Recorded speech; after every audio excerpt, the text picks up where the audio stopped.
Hey everyone, my name is Steve, and welcome to GamerStranded, the VR adventures. On this episode, we are going to take a look at The Walking Dead Saints and Sinners. Released in early 2020, Saints and Sinners really was a shock to me. It came out before Half-Life Alyx, and for the better part of 2.5 months, it was really the best fully realized VR game out there. Yet, it still shines in one major area of gameplay that's almost unmatched, but more about that in a moment. Let's get stranded with The Walking Dead, Saints and Sinners.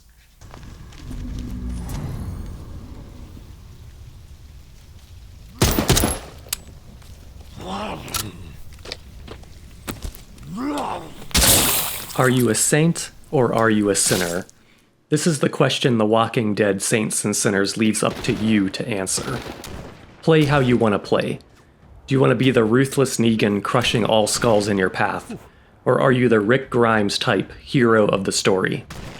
Or maybe you just want to flat out ignore everyone in your path and just focus on keeping yourself alive.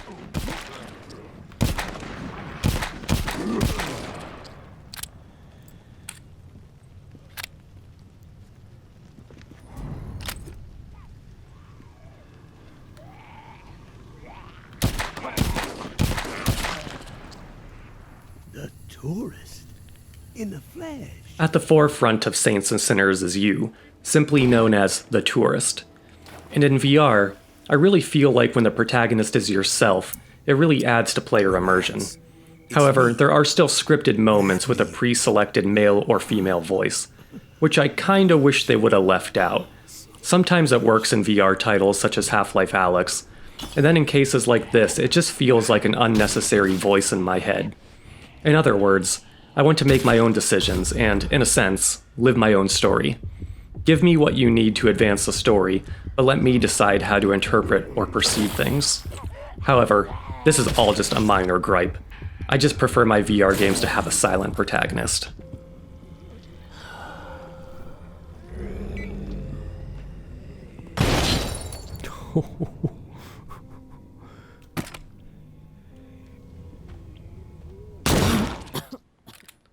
But while the game does have some flaws, it also has the best use of melee combat that has so far gone unmatched in VR.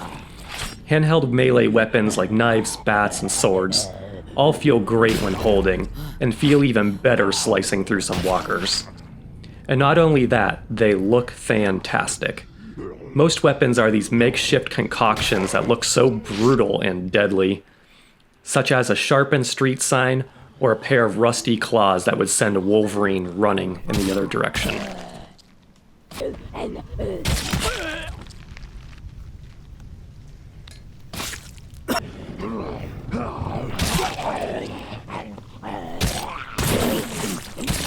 I just can't stress enough how good it is when you are up close and personal against walkers or unfriendly scavengers that just want to steal your food or meds. Taking Lucille and planting her square into an unsuspecting thief's head, while sounds pretty freaking sadistic, is admittedly quite satisfying.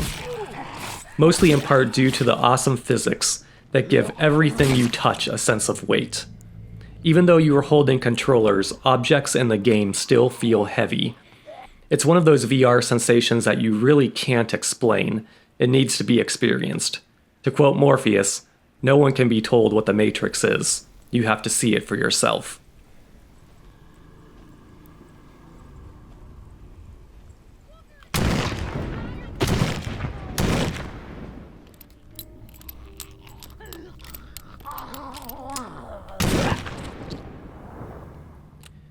And while the melee shines in the forefront of gameplay, the long-range weapons are fantastic in their own right.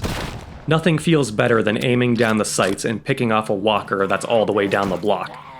Or when you are in the middle of a small horde, single-handedly racking your shotgun Sarah Connor style, while reaching for your pistol in the holster. There's no other way to describe it other than you feel like a total badass.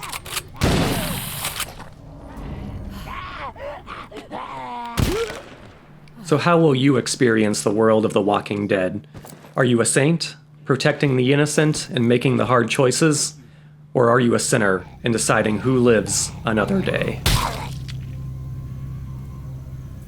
I hope you all enjoyed this adventure we went on with the Walking Dead Saints and Sinners. If so, please like, subscribe, and share. Thanks for watching. You see this gun? I will put a bullet through your forehead.